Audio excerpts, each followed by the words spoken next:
Assalamualaikum warahmatullahi wabarakatuh. Selamat datang di pembahasan soal kompetensi teknis guru PAI, aspek Quran hadis yang kedua, berdasarkan FR di KTA Akpai Digital. Sebelum lanjut, silahkan teman-teman like dan subscribe channel ini agar mendapatkan notifikasi latihan soal-soal lain dari channel Info Kita YA. Baiklah, kita langsung ke pembahasan soal yang pertama.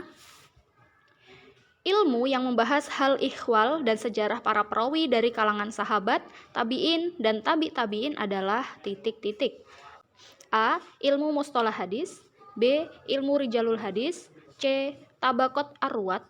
D. Ilmu jarh wa ta'dil. Berikut pembahasannya. Adapun ilmu mustalah hadis adalah ilmu tentang pokok-pokok dan kaidah-kaidah yang digunakan untuk mengetahui kondisi sanad dan matan hadis dari sisi diterima atau ditolak. Selanjutnya ilmu rijalul hadis yaitu ilmu yang membahas para perawi hadis baik dari kalangan sahabat maupun tabi'in dan orang-orang angkatan sesudah mereka atau tabi'in. Selanjutnya tabaqat arwat adalah mengelompokkan orang yang menerima, memelihara, dan menyampaikan hadis yang hidup dalam satu generasi atau satu masa dalam periwayatan atau isnad yang sama atau sama dengan periwayatan saja.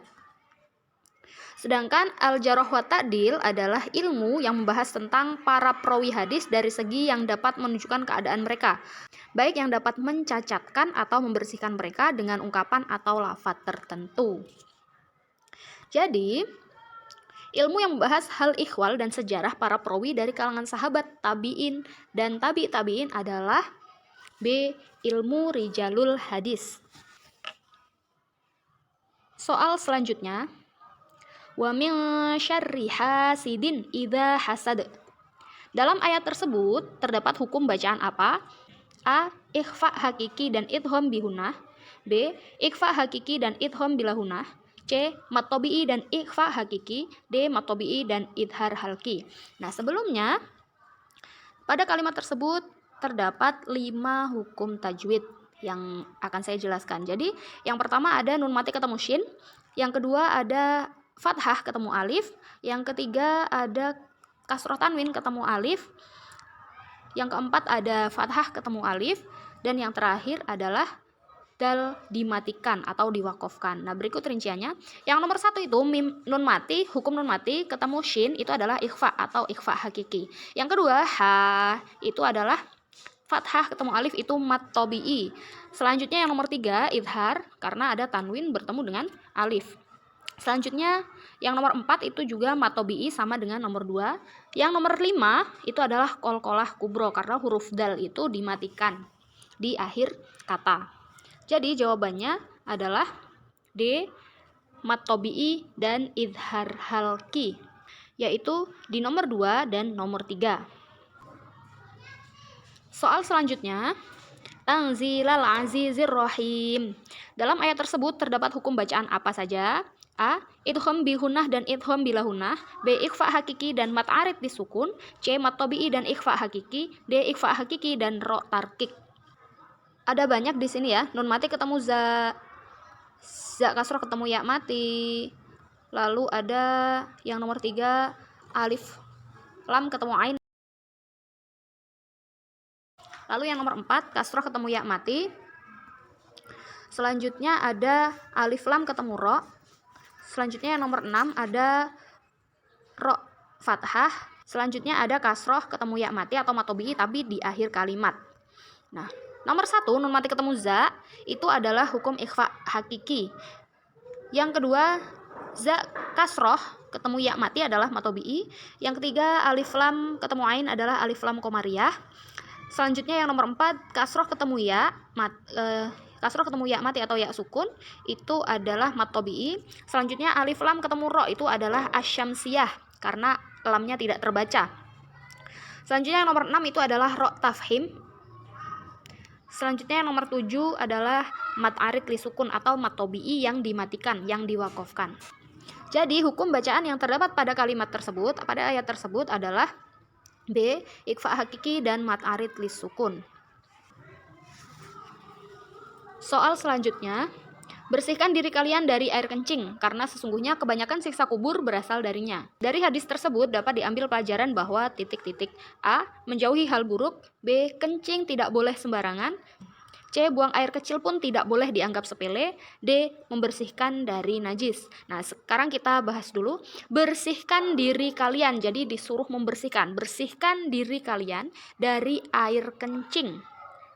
Dari air kencing saja kita suruh berhati-hati, karena sesungguhnya kebanyakan siksa kubur berasal darinya. Jadi di sini yang dapat diambil kesimpulannya adalah buang air kecil pun tidak boleh dianggap sepele, karena kebanyakan siksa kubur itu berasal dari air kencing tersebut yang tidak bersih. Soal selanjutnya, urutan sumber hukum Islam yang tepat adalah titik-titik. A. Al-Quran, hadis, qiyas, dan ijma ulama. B. Al-Quran, qiyas, hadis, dan ijma ulama. C. Al-Quran, hadis, ijma ulama, dan qiyas. D. Al-Quran, qiyas, ijma ulama, dan hadis. Langsung saja, urutan sumber hukum Islam yang tepat adalah C. Al-Quran, hadis, ijma, dan qiyas. Jadi hukum Islam yang pertama adalah Al-Quran, yang kedua adalah hadis, yang ketiga, urutan yang ketiga adalah ijma para ulama atau pendapat para ulama, dan yang keempat adalah qiyas. Soal selanjutnya, berikut merupakan hadis yang terputus sanadnya kecuali titik-titik. A. Hadis mu'allaq, B. Hadis mursal, C. Hadis mu'dol, D. Hadis syaz. Berikut pembahasannya. Sanad yang terputus adalah yang tidak bersambung sanadnya, dan telah disebutkan bahwa di antara syarat hadis sahih yang berjumlah 5, salah satunya adalah bersambung sanadnya. Nah, berikut macam-macamnya. Sanad yang terputus terbagi menjadi 4, yaitu ada hadis mursal, mu'allaq, mu'dol, dan munqati. Mursal adalah hadis yang dinisbatkan kepada Nabi SAW oleh sahabat atau tabi'in yang tidak mendengar langsung dari Nabi Muhammad SAW. Selanjutnya, hadis mu'allaq adalah hadis yang dihilangkan awal atau terkadang ada yang dimaksud adalah yang dibuang semua sanadnya. Selanjutnya, hadis mu'dol adalah hadis yang dibuang di tengah-tengah sanadnya 2 rawi secara berturut-turut. Dan yang terakhir adalah hadis munqati, adalah hadis yang dibuang dari tengah sanadnya 1, 2, atau lebih dan tidak berturut-turut. Terkadang maksudnya adalah hadis yang tidak bersambung sanadnya, maka termasuk di dalamnya hadis yang 4 tadi, mursal, mu'allaq, mu'dol, dan munqati itu sendiri. Jadi, hadis yang terputus sanadnya adalah hadis mu'allaq, mursal, mu'dol, kecuali D. Hadis syaz. Soal selanjutnya, hukum mengingkari hadis adalah A. Wajib, B. Sunnah, C. Mubah, D. Haram. Adapun hukum seseorang yang beragama Islam mengingkari hadis adalah haram. Jika ada seseorang yang mengingkari hadis, maka orang tersebut mendapat dosa dari Allah Subhanahu wa taala, karena hadis adalah sumber hukum Islam yang kedua setelah Al-Qur'an. Terima kasih sudah belajar bersama channel Info Kita YA. Jangan lupa like, comment, share, dan subscribe. Semoga teman-teman lolos PPPK tahun 2021 dan 2021 jadi ASN. Semoga bermanfaat. Saya akhiri. Wassalamualaikum warahmatullahi wabarakatuh.